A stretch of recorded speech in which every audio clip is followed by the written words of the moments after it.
Estoy aquí porque acepté la invitación de Médicos por Naturaleza para recordarles que el cáncer de mama es el más común entre las mujeres, pero es curable si se lo diagnostica a tiempo.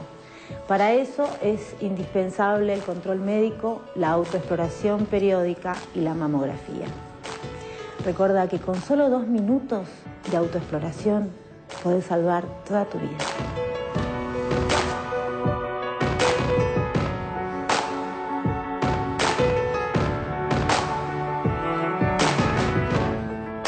Bueno, a seguir, como siempre, el consejo de todas estas personalidades que de a poco se han ido sumando a esta iniciativa de Médicos por Naturaleza para hacer tomar conciencia a todos de que es muy, pero muy importante hacerse los controles mamarios correspondientes. En este caso, 1 vez por año. Ahora vamos a hablar de aquellas cosas que hay que evitar definitivamente si uno tiene problemas de ácido úrico, por ende tiene problemas de gota. Aclaremos qué es el ácido úrico y qué es la gota. Bien. Importante declarar que no es lo mismo. El ácido úrico es el resultante, o sea, el resultado del metabolismo de las purinas que se encuentran en el núcleo de las células. ¿Qué quiere decir esto? Que se encuentran en células de animales y de vegetales. Por eso que en la mesa vemos que tanto hay alimentos de origen animal y vegetal. Cuando uno tiene el ácido úrico alto, o sea, más de 7 miligramos por decilitro en el hombre y más de 6 en la mujer, tenemos que tratar de evitar ciertos alimentos. Distinto es en la gota, cuando hay una crisis de gota, que lo vamos a ver en el próximo bloque, qué alimentos definitivamente tenemos que sacar y que sí podemos comer en esa situación. Perfecto. Bueno, pregunta fundamental, porque vos me estás hablando del ácido úrico y yo como paciente normal, una persona que no ha estudiado medicina, no tengo la menor idea. Cuando yo me hago el control médico correspondiente, ¿me miden el nivel de ácido úrico? En general eso es fácil de medir con un análisis de sangre, sale en la hoja del papel de laboratorio y ahí sale ácido úrico y siempre fijémonos, siendo mujer, menos de 6 miligramos por decilitro y hombres menos de 7. ¿Tiene síntomas? ¿Nos podemos dar cuenta? No, eso no duele la hiperuricemia para nada. Perfecto. Lo que sí duele es la crisis de gota, que ya vamos a hablar en un ratito nada más. Ahora hay que referirnos a la alimentación como siempre, que tiene un papel fundamental en toda la salud, porque cuando hablamos de la osteoporosis, hablamos de la alimentación. Cuando hablamos de las distintas enfermedades que uno puede tener y que puede evitar tener, siempre terminamos hablando de lo que comemos, de lo que ingerimos, ¿no? Y de los hábitos alimenticios. Por eso ahora nos referimos a el ácido úrico y aquellas cosas que debemos evitar. Aquellos alimentos que aportan mayor cantidad de purinas, que es lo que nos aumenta el ácido úrico, son las carnes en cortes grasosos, en general las carnes, los extractos de carnes o los caldos de carne. Que tienen una gran concentración de grasa. Las achuras también, pero especialmente las vísceras, el hígado, el riñón, el cerebro, ¿sí? Que habitualmente uno los consume en menor cantidad, pero esos son los más ricos, digamos, los primeros en la lista que tenemos que tratar de evitar. Hay veces que cuesta, digamos, nuclear toda esta información, ¿no? Porque siempre nos dicen que si tenemos un problema de anemia, el riñón es, el hígado es súper rico en proteínas, porque ¿no? Justamente el hígado es el encargado de hacer el metabolismo de muchísimas funciones, del colesterol, de los glóbulos rojos, tiene muchas funciones. Por eso es importante diferenciar y saber identificar cuál es nuestra problemática en particular, si hay algo que debemos controlar. En este caso, hoy hablamos sobre el ácido úrico. Exacto. Bueno, evitar las achuras, evitar especialmente las vísceras y las carnes gaseosas. Los pescados azules, ¿sí? Porque son más ricos en purinas con respecto a los pescados blancos. ¿Cuáles son los pescados azules? Bien, arenque, anchoa, sardinas, caballa, atún. Todos esos son los que tenemos que tratar de evitar, ¿sí? ¿Por qué? Porque el contenido de purinas es muchísimo más alto y entonces el riesgo de que aumente el ácido úrico es mayor. ¿Bien? Está bien. ¿Qué más? Todo lo que sea grasa, manteca, mayonesa, tratar de evitar porque las grasas aumentan. En general uno dice, bueno, hay mayor sobrepeso y el sobrepeso está claramente relacionado con la hiperuricemia, con el aumento de ácido úrico en sangre. ¿Sí? El paciente con sobrepeso, la persona con sobrepeso tiene muchísimo más riesgo de tener ácido úrico alto y también triglicéridos altos y un 20% de los pacientes que tienen hipertensión arterial también pueden tener ácido úrico alto. Paola, te pregunto, ¿el hecho de tener el ácido úrico alto implica un riesgo para la salud? Porque, digamos, estamos hablando de aquellas cosas que uno debe evitar si efectivamente tiene este diagnóstico. No es que sea un riesgo para la salud, lo que sí es un riesgo son todas las situaciones coadyuvantes que se pueden dar, claro, la obesidad, la hipertensión. Fenómeno. ¿Sí? Bien, vamos a lo que son las verduras. Todo lo que es espinacas, acelga, puerros, champiñones y setas, el coliflor, espárragos son altos en purinas. O sea que tendríamos que tratar de reducir este tipo de verduras, elegir las otras, ¿sí? Pero en esta sabemos que especialmente en la crisis de gota, tenemos que tratar de sacarlas del menú. Bueno, unas sorpresas uno se va llevando en este programa definitivamente. Bueno, o sea que si definitivamente estás con un problema con el ácido úrico alto, no a las espinacas, no a las acelgas, no a los champiñones, al coliflor y a los espárragos. Exactamente. Veo ahí una copita de vino y un vaso de cerveza. Bien, el vino en exceso y la cerveza aumentan el ácido úrico porque aumentan el metabolismo, disminuyen el metabolismo del ácido úrico, con lo cual se acumula más, entonces es contraproducente. Tratar de, también ante la crisis, sacar el alcohol. Ok. Bueno, a tener en cuenta, después de la pausa, Paola nos va a estar contando qué. Vamos a contarles también cuáles son las situaciones que tenemos, las opciones que tenemos para comer, y me gustaría reforzar con la placa lo que vimos recién ahora de los no y de los sí, lo que sí recomendamos y lo que no recomendamos. Evitar vísceras, los pescados azules que dijimos recién, mariscos también que no los nombré, sobre todo los bivalvos, los caldos y extractos, fiambres y embutidos por su riqueza en grasa, al igual que la panceta, las frituras, las verduras que contamos recién, y las legumbres, sobre todo las lentejas, tienen un poquito más de purinas que el resto. Tratar de reducirlas a una vez por semana, no eliminarlas, ¿sí? Y ahora en el próximo bloque vamos a ver todo lo que sí. A todo lo que sí. Esto después de la pausa. Y ahora yo estoy buscando acá mi rutina, porque me voy al living. Está allí el doctor Alejandro Druetto, que es especialista en cirugía de cadera. Y han habido muchísimos avances en estos últimos tiempos cuando nos referimos a esto. ¿Cómo le va, doctor? ¿Bien? ¿Qué tal, Lola? Bueno, huesos, cantidad de elementos que supuestamente nos van a tratar de representar qué es lo que se hace cuando uno tiene que ser intervenido quirúrgicamente y le tienen que hacer qué. Bueno, todo depende de las edades, todo depende de qué tipo de paciente estamos hablando. Sí. En pacientes de mayores de 70 años, como estaban diciendo, con osteopenia o osteoporosis, que se cae y se fractura, la indicación quirúrgica ante lo que es una fractura que se llama medial, o sea, una fractura que se llama de cuello de fémur o de cabeza de fémur, es una prótesis de cadera. Se le coloca una prótesis de cadera para que a las 24 o 48 horas ese paciente pueda iniciar su actividad normal y tratar de irse de alta lo antes posible del sanatorio y volver a su actividad habitual. A ver, doctor, si entendemos, cuando ustedes se refieren a una prótesis de cadera, tengo que pensar que me sacan la mía y me ponen otra. En el caso de fracturas, en pacientes de esa edad, lo que se hace es, se saca directamente la cabecita femoral y se reemplaza por un sistema protésico. Que existen variedades de sistemas protésicos, con cemento, sin cemento, con anclaje, cantidades, y se decide en el momento o por el tipo de paciente qué es lo que vamos a hacer.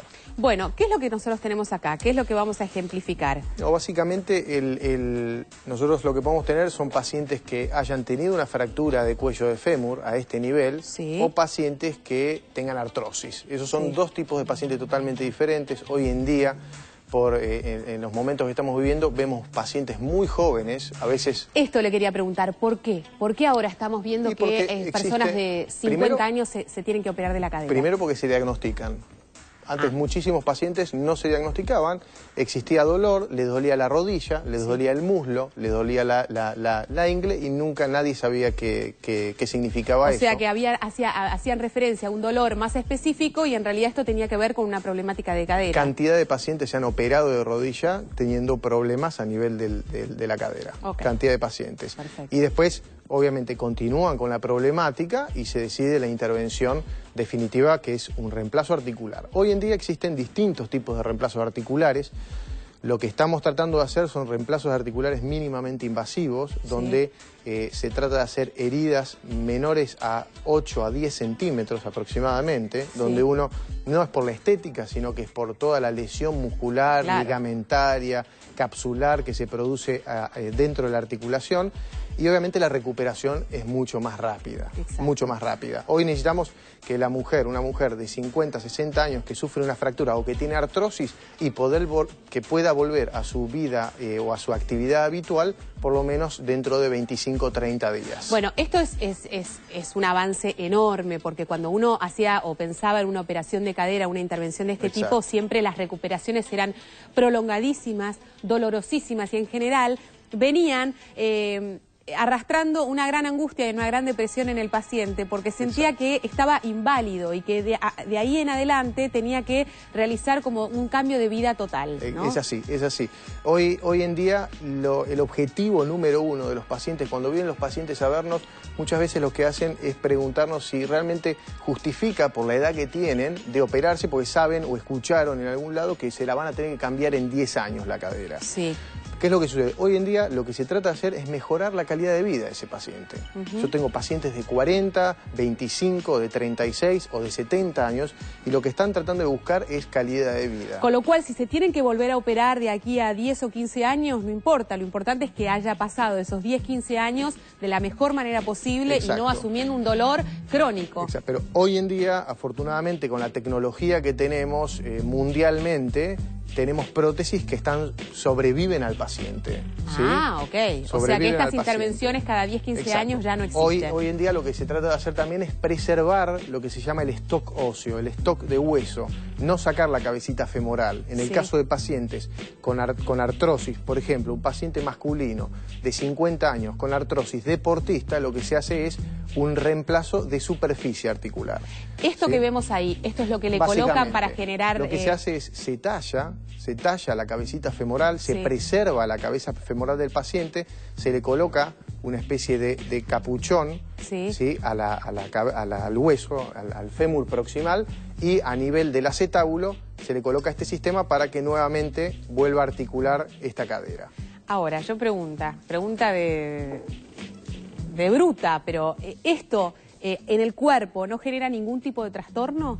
Esto no genera trastornos, hay muchos avances sobre el tema de iones, sobre lo que es el metal, no genera ningún trastorno. Lo único que no indicamos es en mujeres menores de 40, 45 años por el tema por la fertilidad de la paciente. ¿Por qué? Porque a veces los iones pueden ser de tipo teratogénicos. Ah, ok. ¿Y esto significa que le puede traer infertilidad? No, no infertilidad, sino que trastornos al bebé. Entonces no indicamos esto en mujeres en edad fértil. Hay pacientes de 40 años que dicen, yo no voy a tener más hijos, entonces se propone esto. Pregunta, que siempre está el huevo o la gallina con respecto a la fractura de cadera, ¿no? ¿Esto tiene que ver con que me caí o en realidad tiene que ver con que el hueso se me quebró antes porque hice un mal movimiento y porque mis huesos están débiles debido a la osteoporosis? ¿Se llegó a conocer por qué sucede esto? Eso en realidad es un mito de que me desmoroné, se me desmoronó la cadera y me caí, no. El paciente se cae, genera una rotación interna o externa a nivel de la articulación y eso provoca la fractura de cuello de fémur. Perfecto. O sea, tenemos que tener un paciente de cierta edad con un grado de osteopenia o osteoporosis importante como para que se produzca eso, ¿no?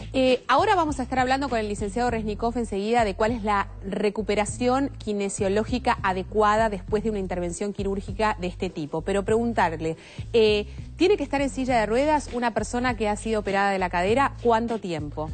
Pacientes postoperados de cadera deben movilizarse lo antes posible. ¿Qué significa? Paciente que se opera a las 6 de la mañana es un paciente que a las 17, 19 horas tiene que estar sentado al borde de la cama y al otro día, o a más tardar a las 48 horas posoperadas, tiene que estar parado caminando con 2 bastones canadienses. Bueno, es una maravilla. Eso es lo que se hace hoy. Bueno, tenemos mensajes, Roberto, escuchamos. Clelia de La Matanza tiene 64 años, se fracturó la cadera hace 3 años y la operaron. Hay días en que le duele mucho. ¿Cómo puede tratar el dolor? Evidentemente es una paciente de 64 años, una paciente joven para este tipo de lesiones, para este tipo de fracturas. Es muy probable que tenga una osteopenia, una osteoporosis avanzada. La indicación es siempre control anual radiográfico. En una paciente con una prótesis de cadera, con un reemplazo articular y dolor a los 3 años, me asustaría un poco, pensaría que pueda llegar a estar floja de alguna manera, puede estar floja la prótesis, sí, se puede aflojar, se puede infectar. Las prótesis no se rechazan, las prótesis se infectan. Qué interesante. No existe el rechazo de prótesis, existe la infección. Por una infección urinaria, por una infección dental, por múltiples causas. Pero se puede infectar y es real. No genera fiebre, no genera pus, no puede haber pus, pero puede haber esto que es dolor. Bueno, entonces a tenerlo en cuenta y no a dejarlo pasar y hacerse el tratamiento y el control adecuado para identificar de dónde viene este dolor. Bueno, el doctor Duretto se va a quedar con nosotros. No sé si se quería quedar, pero se va a quedar. Se lo digo así de una, porque tenemos muchísimos mensajes y lo vamos a utilizar, ya que está aquí con nosotros, es un especialista en el tema, para que los responda a todos. Ahora hacemos pausa y, como les dijimos, después de la misma estamos hablando de cuál es la rehabilitación adecuada con el licenciado Alejandro Resnicoff.